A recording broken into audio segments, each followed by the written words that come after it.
Mr. President, I've come here to the Senate floor 6 times now to oppose President Biden's unconstitutional actions, using the federal government and using the Oval Office in particular in order to force Americans to get the COVID-19 vaccine. Now, as I've said before, as I've said each and every time I've spoken on this issue, I'm not opposed to the COVID-19 vaccine. I've been fully vaccinated, as has every member of my family, with my encouragement.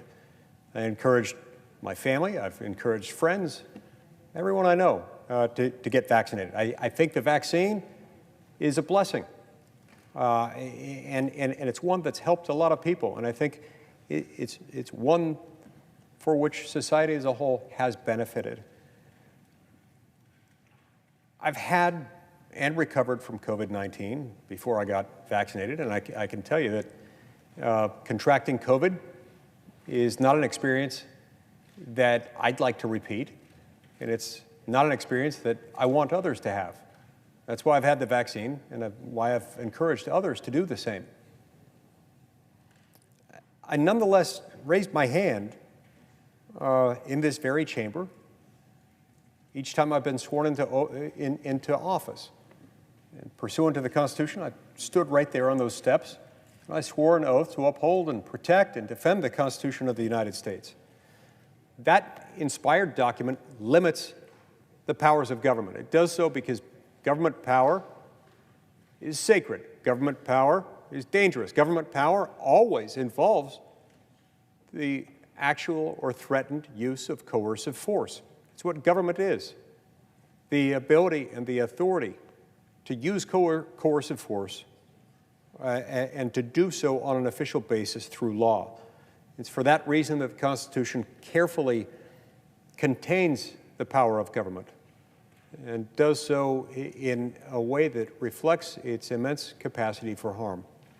There are lots of other things that are useful that we have to be careful when handling. You know, fire, electricity, oxygen, water, these are all things that are necessary, that we depend upon, that we need, and things that, if left uncontrolled, can inflict all sorts of harm, can hurt people, can kill people, can destroy life and property. And so that's why the Constitution goes to great lengths to draw boundaries and assign authority not only to different branches of government, but also different levels of government. In fact, every single provision of the U.S. Constitution is itself a form of limitation on government power. These protections were designed to prevent government from excessively burdening the American people, because we've seen over time the tendency of governments to abuse that power, and in particular, the tendency of governments to become abusive when there's a dangerous accumulation of power in the hands of the few. Tragically, and under the direction of Senates and Houses of Representatives and White Houses of every conceivable partisan combination, we've strayed far from the design of our government, the design put in place by the Constitution, the very same Constitution to which we've all sworn an oath.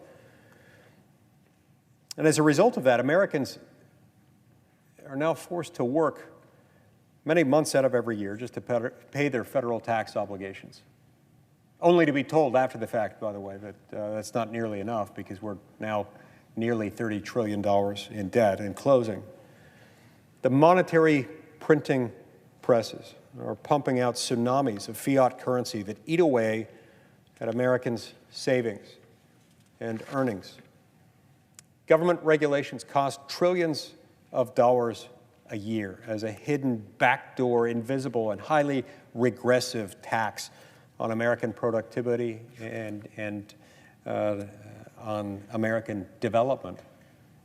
And this is a tax that is borne disproportionately by poor and middle-class Americans who find that everything they buy, goods and services alike, become more expensive, and who find that they also pay for it with diminished wages, unemployment, and underemployment. Almost every aspect of American life is now inappropriately restricted, directed, or taxed by the federal government.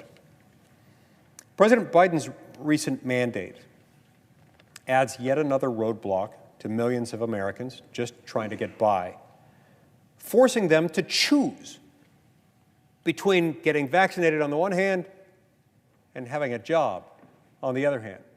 What it's doing is it's saying, look, you don't agree with the government position on this? Fine. You're going to lose your job. You're going to pay. You're going to lose your job. You're going to be rendered unemployed and effectively unemployable. Not only that, but we're going to do it in a way that many instances will render it basically impossible for you to recover unemployment benefits. One of the things that's particularly devious about this one is that the mandate itself hasn't been issued.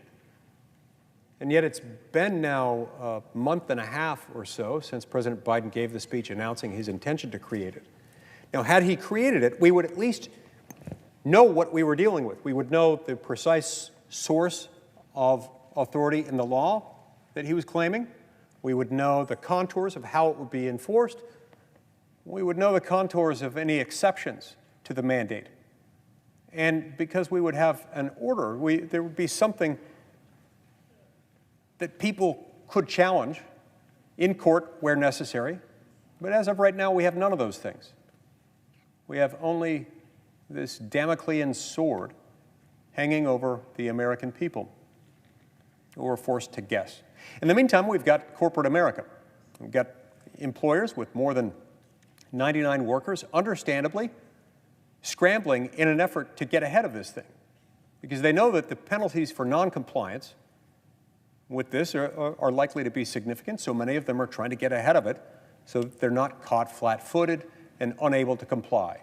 As a result, many of these have just tried to guess at what the mandate will say and adopted those policies, sometimes knowing that their policies might be more aggressive than what the federal government will require. But in the meantime, this leaves no one accountable. The corporations have the federal government to blame, and the federal government responds by saying, well, there is no policy yet.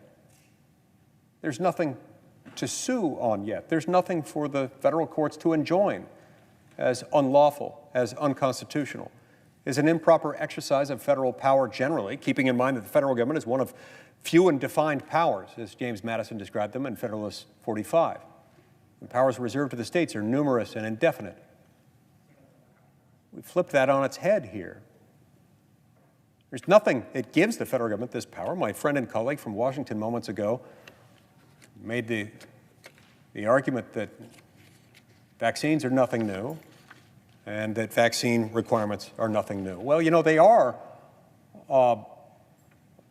new when it comes to a general mandate issued by the federal government to do this.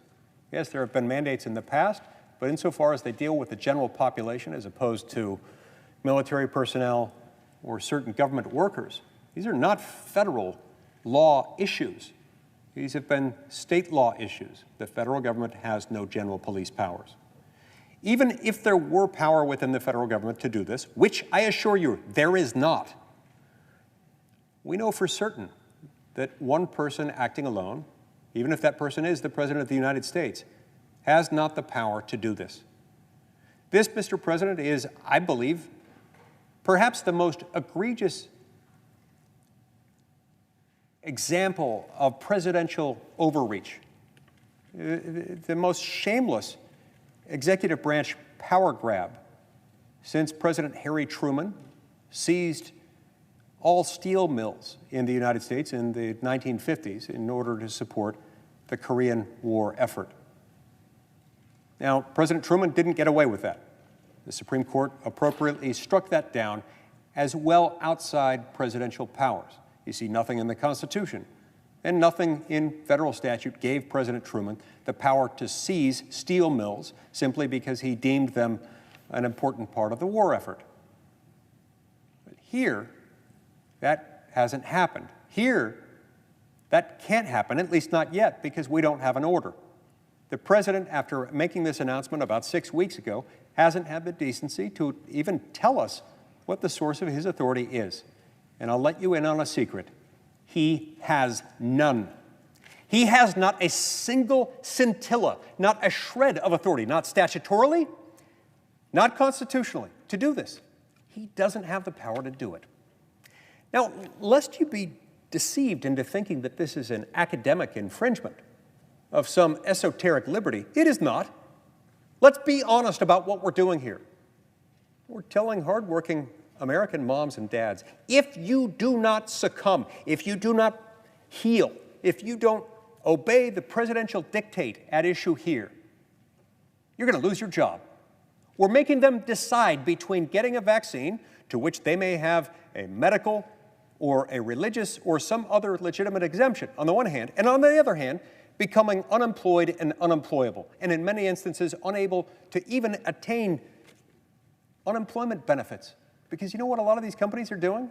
Again, in order to get ahead of the mandate, they're adopting their own draconian, aggressive policies. They're already firing people, and in some cases, they're not firing them, they're putting them on unpaid administrative leave, making it impossible for them to get unemployment. Is that really what we want to do?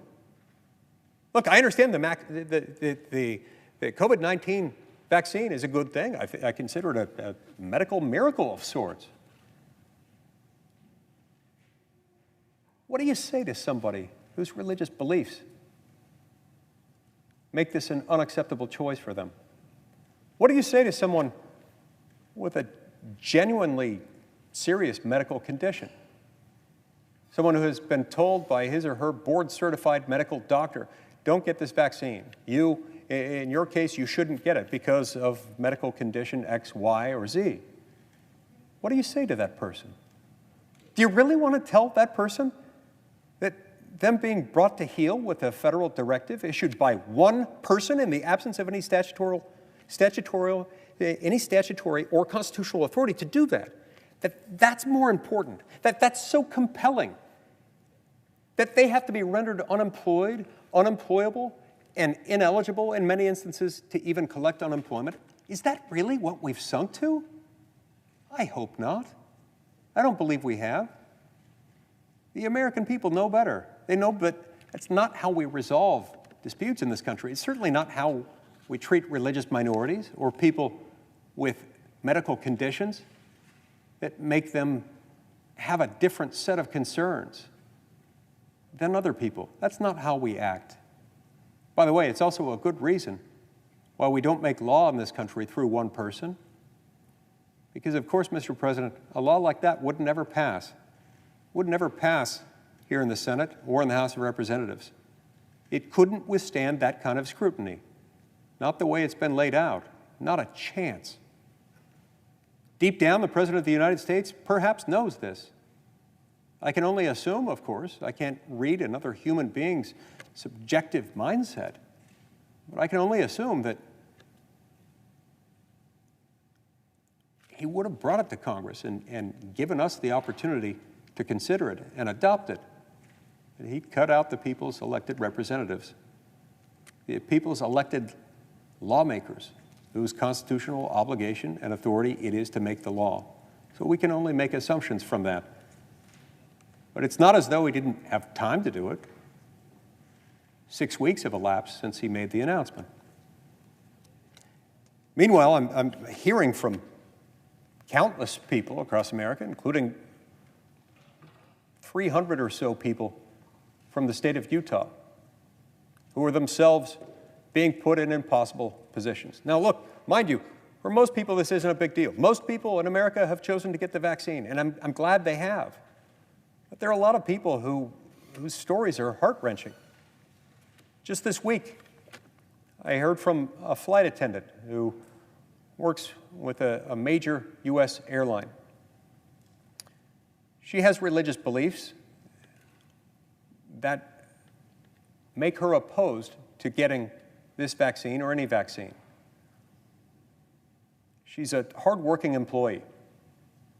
She's been a faithful flight attendant And it's a job that she has loved, she's enjoyed throughout her entire adult professional career. It's a job that has benefited her and her family, allowed her to make a living, to put food on the table. She's now being faced with this awful choice between, on the one hand, betraying her religious beliefs, which she is unwilling to do, and on the other hand, losing a job, which is her only means of earning a living, of feeding her family. How is this fair? How is this just? How is this constitutional? It's not. Troublingly, there are now signs that the White House isn't satisfied with just making Americans who haven't received the vaccine unemployed and unemployable. The administration is reportedly also considering a medical mandate for interstate travel. Such a move would be deeply constitutionally concerning, but it would also revoke yet another freedom and make yet another group of American citizens solidly second class. The Privileges and Immunities Clause of the 14th Amendment, of course, protects the right to interstate travel. There's no precedent in our nation's history of a requirement of this nature for interstate travel. Even if those considerations were somehow untrue, they're not, but even if they were, Congress has certainly not granted such authority to the President of the United States to act unilaterally, nor would we ever. A mandate requiring people to get the COVID-19 vaccine in order to have the privilege, the benefit, which is actually just a right, one that the American people ought to be able to rely on, to travel interstate within the United States, is truly unthinkable. But many of the federal government's actions over the last year have shown Americans the real threat it poses to freedom and simply to common sense. Now remember, this is the administration that has forced our 2-year-olds to wear masks for hours at a time on airplanes, buses, trains, and in bus depots, train stations, and airports. 2-year-olds. For any parent out there, or for anyone who has ever actually interacted with a 2-year-old human, you can certainly understand how absurd this is, especially when our peer nations have recognized there's no need to mask a 2-year-old. But back to the mandate for a minute. If we think through this disturbing possibility of forced medical treatment as a conditioned precedent for visiting family in another state, or traveling for business reasons, or traveling for any reason at all from one state to another, the impacts are clear and they're devastating. Businesses already hard hit by the pandemic in the travel and hospitality sectors would, of course, be further strained. Collateral damage, I suppose, on the part of those who would push such an oppressive move. Individuals could be marooned in states where they couldn't work, couldn't go to restaurants, and couldn't leave. And the social capital built from face-to-face interactions would be further set back. Now, I believe the vaccines are generally safe and they help protect people from the harms of contracting COVID-19. I have in the past, and I still now continue to encourage people to get the vaccine. But we must ask what ends this administration is willing to go to cudgel Americans into succumbing to this state-sponsored health edict. I'm personally uncomfortable with such sweeping mandates, but more importantly, I'm required by my oath to protect the Constitution of the United States, to oppose this action.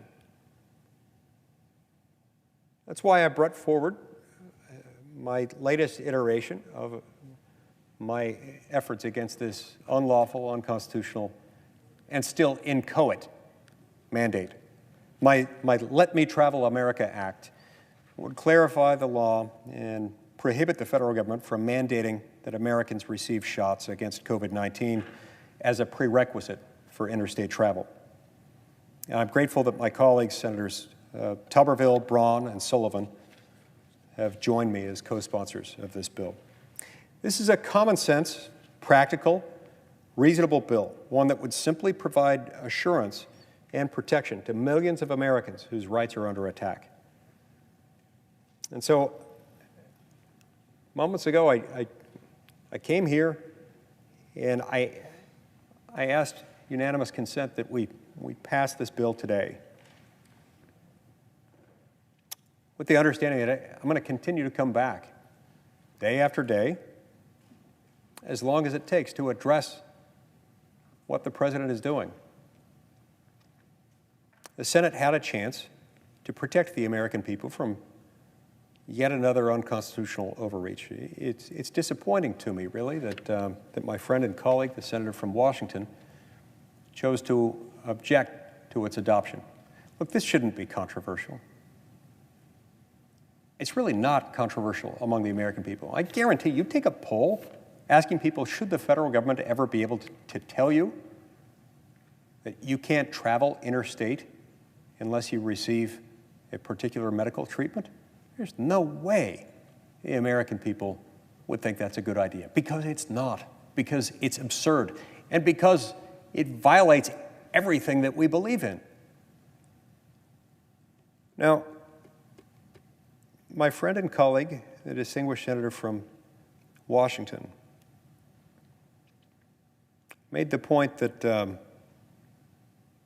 such measures can't be enacted because, according to her, they would supposedly undermine vaccination efforts. But do you know what undermines the vaccination effort?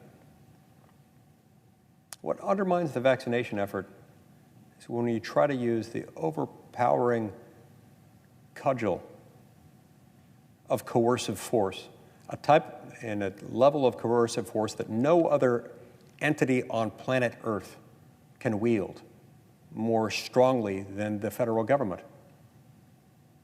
And you use that cudgel to tell people who haven't gotten it yet, you must get this. Look, a lot of people have been getting the vaccine. And yes, there are some holdouts, and they have their reasons for being holdouts. There are a lot of ways that you can convince someone to do something that they don't currently want to do. One of the things that is going to make it far less likely that they get the vaccine is for them to be told that they're being threatened with their jobs. It's not how you win. Even if it were how we could somehow chalk this up as a win here, that's not who we are. That's not how we play. And this is unprecedented. Make no mistake, the federal government has never undertaken anything like this. States and political subdivisions of states, meaning cities, towns, counties, so forth, states and their subdivisions have general police powers, meaning broad power to protect health, safety, and welfare, to protect life, liberty, and property in whatever manner they deem appropriate, subject, of course, to such limitations as may be placed on them, either by their state constitution or by the U.S. Constitution. But states and their subdivisions have the ability to enact legislation like this, health, safety, welfare legislation, in a way that the federal government doesn't. No, we've got to act pursuant to one of the enumerated powers in the Constitution. I challenge anyone to identify what source of authority can fairly be said to give the federal government this kind of power. It doesn't exist. We have never exercised this power with respect to the U.S. population at large. It is a different thing entirely to point to vaccine requirements that we've had for certain federal personnel, including our military service members. We've never done anything like this. And if we were to ever consider something like this at a federal level, I'd have grave concerns with it, because I don't think it's the prerogative of the federal government. But I can tell you one thing is darn certain. We would never give one person the authority to impose such a mandate. No, that's not how our constitutional system works. There are a lot of reasons why we no longer fly the Union Jack. A lot of them had to do with what happens when you have a dangerous accumulation of power in the hands of the few. And it's one of the reasons why we put in place a rigid set of requirements saying that before you change the legal status quo, before you pass a law, you've got to run it through Congress. Any federal law, assuming it's acting in an area within the federal government's power and authority and jurisdiction, can't become law, federal law, until you run it through the House, you run the same language through the Senate, and then you present it to the President for an opportunity for veto, signature, or acquiescence. Without going through that process, you have not made a federal law. Look, Harry Truman's effort to seize the entire steel industry in the United States was unlawful, it was unconstitutional, and mercifully, the courts were able to dispense of that in a relatively short period of time. We don't even have the luxury of going to court in this instance because the president hasn't had the decency to show us his work, to tell us what he's actually doing. Meanwhile, he's bullying corporate America to do his dirty work for him. Corporate America is dutifully complying, in some cases, perhaps out of allegiance or a desire to appear compliant with the president's wishes. In other instances, just for more practical reasons, they don't want to be stuck with the heavy fines that may be levied against them if they're caught flat-footed and unprepared for what may be coming. So they're doing the president's dirty work for him. They're doing the firing, rendering people unemployed, unemployable, and in some cases, ineligible even to receive unemployment. Shame on him, and shame on us if we don't call this out for what it is, which is an aggressive, unconstitutional, baseless power grab. My friend and distinguished colleague, the senator from Washington, also pointed to what she referred to as tailored exemptions to the vaccine mandate. What exemptions? There is no mandate. There are no exemptions. Yeah, he has spoken in aspirational terms about certain exemptions that would be available, but corporate America doesn't know what they are, and so corporate America, acting on the advice of counsel, is understandably being very aggressive, erring on the side of firing more people and rendering more people unemployed and unemployable, and in many cases rendering them incapable of receiving unemployment. So no, don't tell me these are tailored exemptions when there aren't even exemptions. In order for it to be an exemption, you've got to have a mandate. There is no mandate. There's just the threatened use of the mandate that's making corporate America decide that it's in its best interest to do the president's dirty work for him, and in a way that protects him from being questioned on legal, meritorious grounds in court.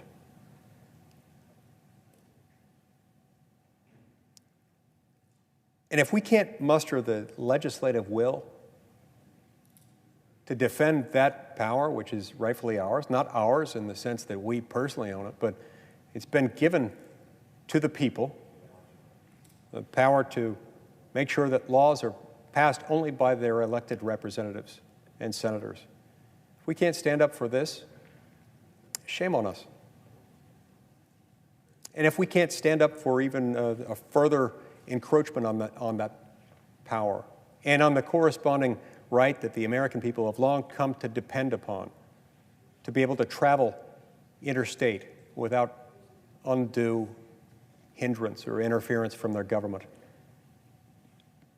It's a sad outcome, one that I can't countenance. That's why I'm going to be back day after day, as long as it takes. The American people expect more. The American people deserve better. Thank you, Madam President.